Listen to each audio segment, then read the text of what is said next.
to the stage. You guys want to come up? Thank you.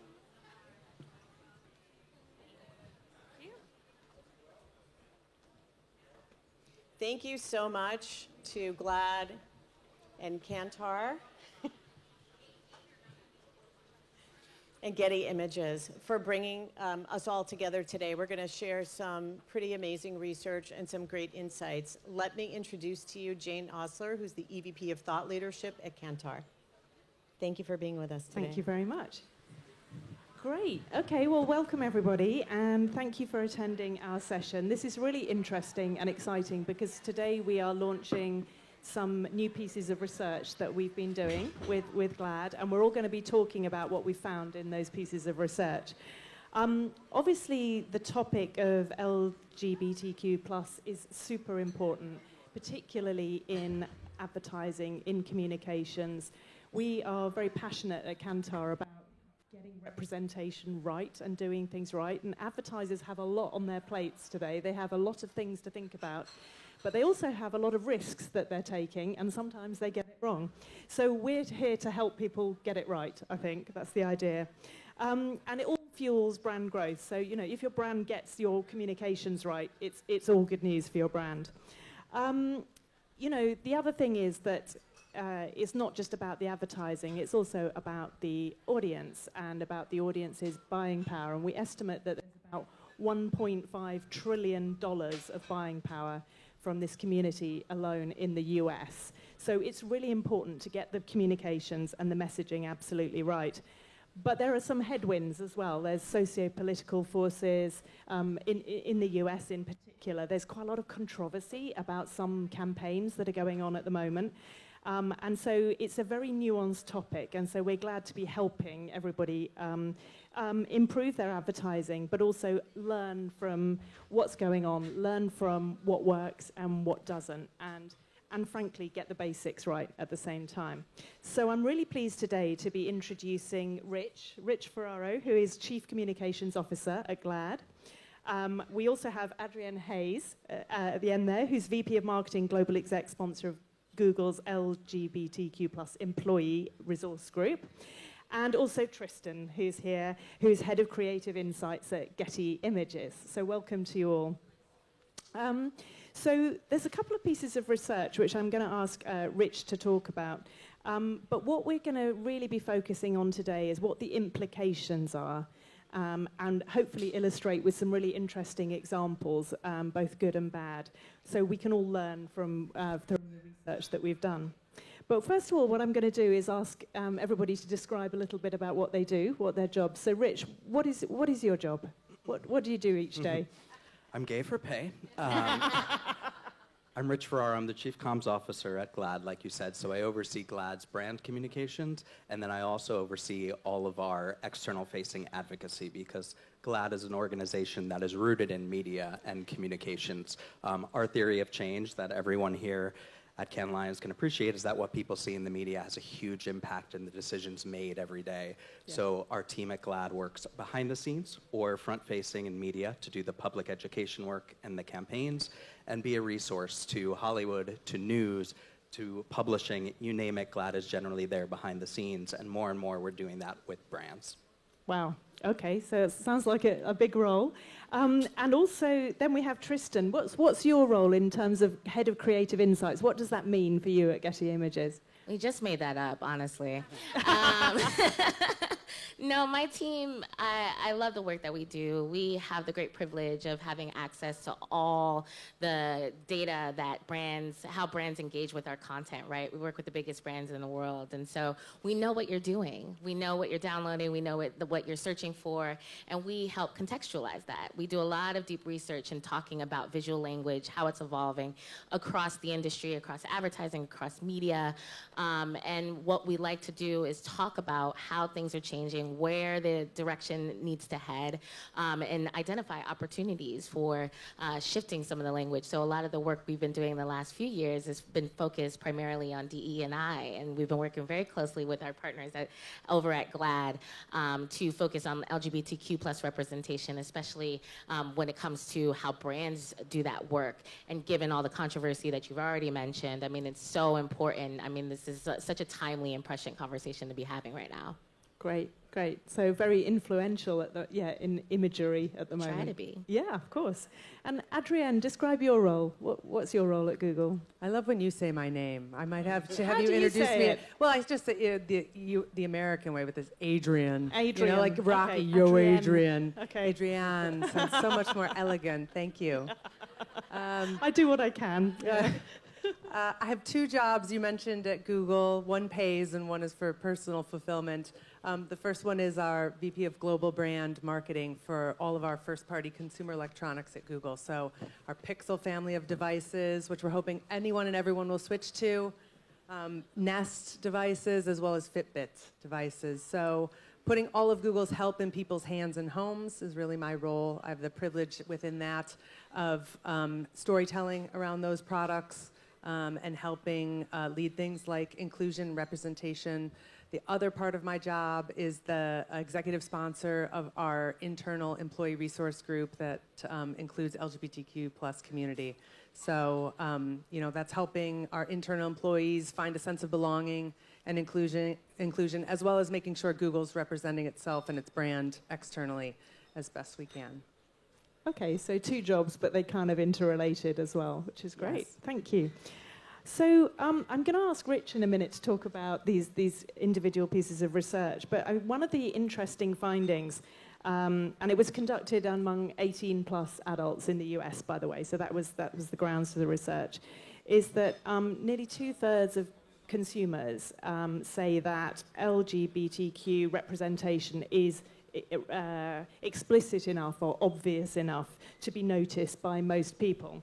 But there's an example, really interesting example from the Super Bowl, which is actually that only 40% of people noticed the representation in advertising that was inclusive in the Super Bowl ads. And obviously Super Bowl's a really kind of high-profile ad event in the US and globally to an extent. So there's a bit of a mismatch here about like what people want and what people are seeing. So that's what we're going to be talking about today. But first of all, Rich, just describe the pieces of research, because there were 2 pieces, weren't there? Yes.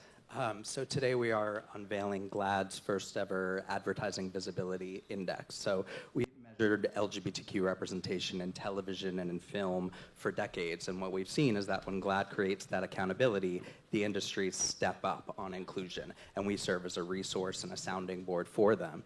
But advertising is light years behind where TV and film are in terms of LGBTQ representation. So today we're unveiling a report that looked at television ads from the top 10 biggest advertisers. We looked at over 430 TV spots, and what we found was that less than 3% included LGBTQ people. So we are obviously underrepresented from where we are in terms of the Gen Pop. And what's interesting is that about that too is that it comes at a time when we hear from so many loud activists that corporates have gone woke. Yet we're basically invisible in advertising, in corporate's biggest calling card. And then with Kantar, what we did was we looked at as well, where are the consumers? Are they ready for LGBTQ inclusion? Are they hungry for it? Especially this Pride Month, when inclusion is coming under attack, we really wanted to know where the consumers are. We hear from anti-LGBTQ activists. We know where that loud but fringe audience is. But where's the Gen Pop? And what we found was that 66% with Kantar, thank you again for your partnership, 66% of the Gen Pop is ready to see LGBTQ inclusion. They think that it is the corporate social responsibility, that it's the corporate's responsibility to include us in their ads. Because guess what? We're part of the Gen Pop, and we should be included in those ads. So we looked at, so again, in terms of advertising, we're underrepresented, but corporates are ready to see, or the consumers, rather, are ready to see more. Okay. So for brands, Tristan, what do you think that means? How can you help them do this better, do you think? Yeah, I mean, that's something we're always trying to interrogate in our work. And in fact, a lot of the research we've done kind of supports what the findings from GLAAD and the Kantar team, where we looked at how over time the representation of LGBTQIA plus people has appeared in a lot of the visuals that they choose. And in fact, we looked at hundreds of millions of downloads, and less than 1% include an LGBTQIA plus person. And so there's that underrepresentation. We do get growth, and we have had growth over the last 3 to 4 years, but still the number, I mean, it's kind of less than a tenth of a percent. And so we're not at the levels that we need to be. And so what we're trying to unpack is, well, one, what's the hesitation? And oftentimes what we hear is brands are afraid of getting it wrong. They feel that they don't have all the information. They feel like they don't understand the community. They don't understand, they feel like it's a little bit too sensitive. If they're not from the community, then they can't do that. But I mean, you know, advertising is an industry that we work collectively, and we represent lives and lifestyles that we don't often belong to. So why is the LGBTQ community any different? And so what we're trying to encourage is kind of that change, and provide materials to help brands feel empowered. So that's what led to the development of the LGBTQ plus guidebook that we launched a couple of years ago, and it's about asking yourself questions, interrogating your choices. If we're talking about a family, why aren't we showing a queer family?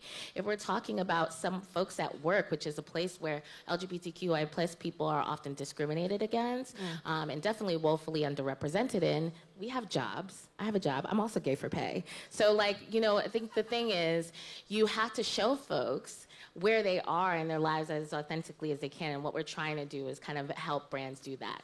Great. Adrienne, in your marketing role, what does that actually mean for you? What are your kind of watch outs and, you know, your opportunities for representation? Yeah, I think as Tristan mentioned, I think there's a real fear of tokenism from brand marketers too. And it's interesting you brought up, yes, I think we need to find those real, authentic scenarios to put people in, you know, around the dinner table, holding hands, because it's not always as obvious. You mentioned in the workplace, and I was just started thinking to myself, okay, you know, showing a queer person in the workplace, like how can I play that storyline out? And so I think that's a really interesting scenario for marketers to think through. And then it's also about the healthy tension of the amount of time. You know, the study was around television ads. Television ads range from 15 seconds, to 60 seconds at best, but more likely, more than anything, 15 seconds. Yeah. And so in 15 seconds, you know, you have to tell a story that gets your message across, gets people to feel something, think something, take an action on something, and ideally, you know, communicate a really authentic situation that carries another message with it and helps with representation. So there's a lot of ingredients that, as marketers, that we have to think about that to put into, you know, this advertising stew, and it's about striking the right balance of all these things, which it's tricky. I mean, I empathize even as a marketer with trying to get that formula right. Yeah, and we do know from other research that we've done actually that if you try to cram too many messages into advertising, they reduce in their effectiveness. So it's this conundrum that exists, isn't there? You've got to kind of weave some parts of the story in naturally and maintain your brand and the product. So it's tough. So Rich, I want us to talk now a little bit about stereotypes. Based on the research, what are some of the prevalent stereotypes that we found exist in the community? And we just spoke about screen time as well, and our study found out of those 430 ads from the top 10 advertisers, LGBTQ screen time was less than 1.5% of the screen time. So blink and you'll miss us. So I think some of it is that we're not even visible enough to get to the stereotypes, and then when we are included, we're coded. So they're not showing LGBTQ people as fully fleshed out individuals, as moms, as teachers, as lawyers. It's always about the LGBTQ identity of the person. And that's not where television or film is. So it's surprising that advertising is not where those industries are, and it leaves a lot of room for improvement. And what we've seen is that the consumers are okay with that. So we've heard from a lot of anti-LGBTQ activists this Pride Month who are loud, but in the general sense, consumers are ready to see us because in their real day-to-day life, they're seeing us as parents, as students, as whatnot. Yeah. And it's not just about including or targeting our market, the LGBTQ community. You mentioned our buying power. Yeah. It's also about our allies as well. It's Yeah. about people like, I call it the mom effect. My mom wants to know that the brand she supports support her son as well. Yeah, yeah. And why, just incidentally, why is the advertising industry so behind in I your... think Adrian, I'll do it the American way, mentioned that Yeah. it's risky to include us, and Yeah. they're worried about getting it right. So they're Yeah, worried yeah. about anti-LGBTQ backlash as an Yeah. advertiser, though we've seen that that's not where the general consumers are, but they're also worried about scrutiny from our own community about authenticity. And that's what a lot of the work that we do at GLAAD is to work with companies to not only be externally inclusive, but internally inclusive as well, because our community, like gay Twitter is a force that you don't want to reckon with.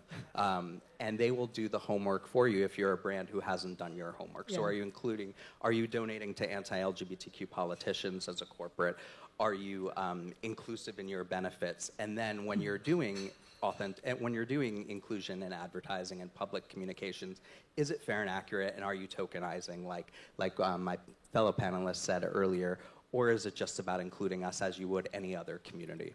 So advertising is just the tip of the iceberg, really. It's a holistic approach. But it's important to us too, because we always cite the Edelman Trust Barometer, and brands are more trusted by consumers than media, than politicians, which is not surprising on the politicians' front, right? Yeah. But brands have a huge power. That's why GLAAD is putting so many resources against making advertising more inclusive, because if brands can get it right, we reach so many non-LGBTQ people out there who probably aren't watching LGBTQ, who might not be watching LGBTQ movies or TV shows.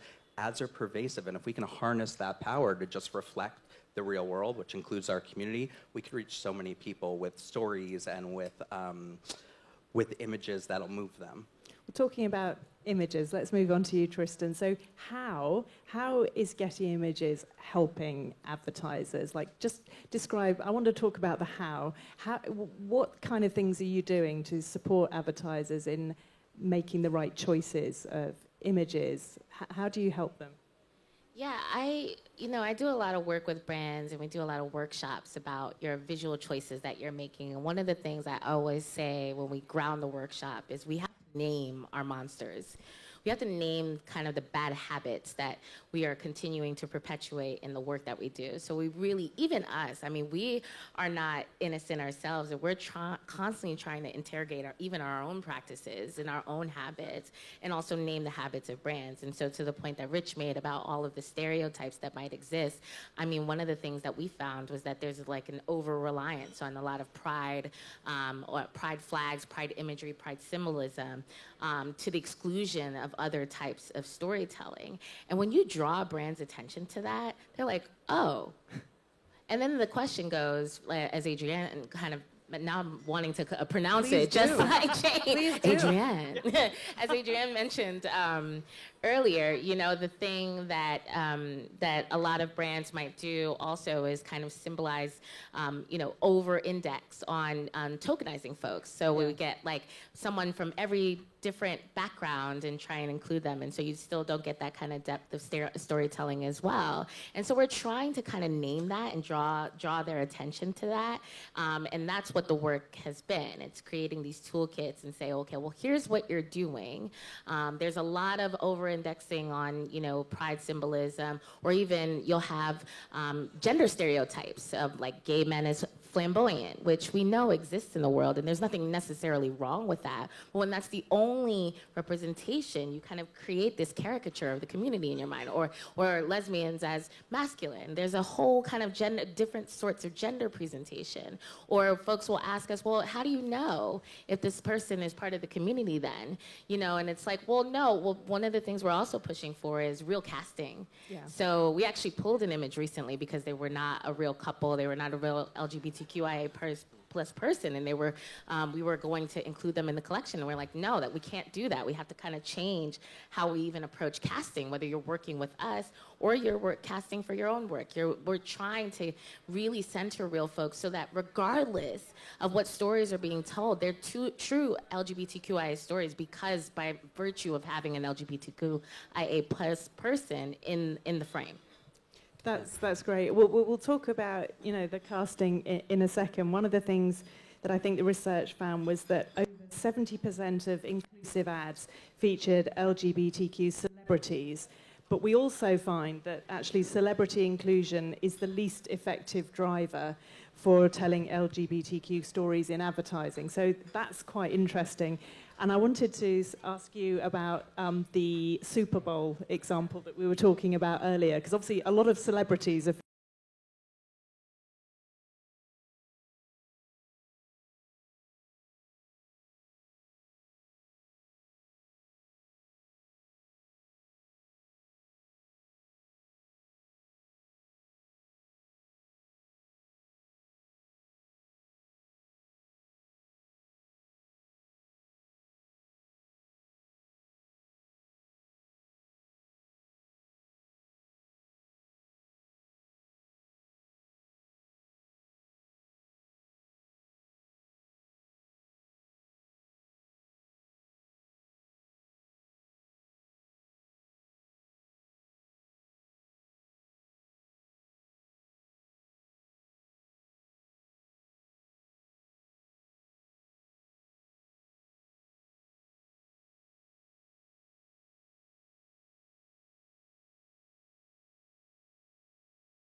Yeah.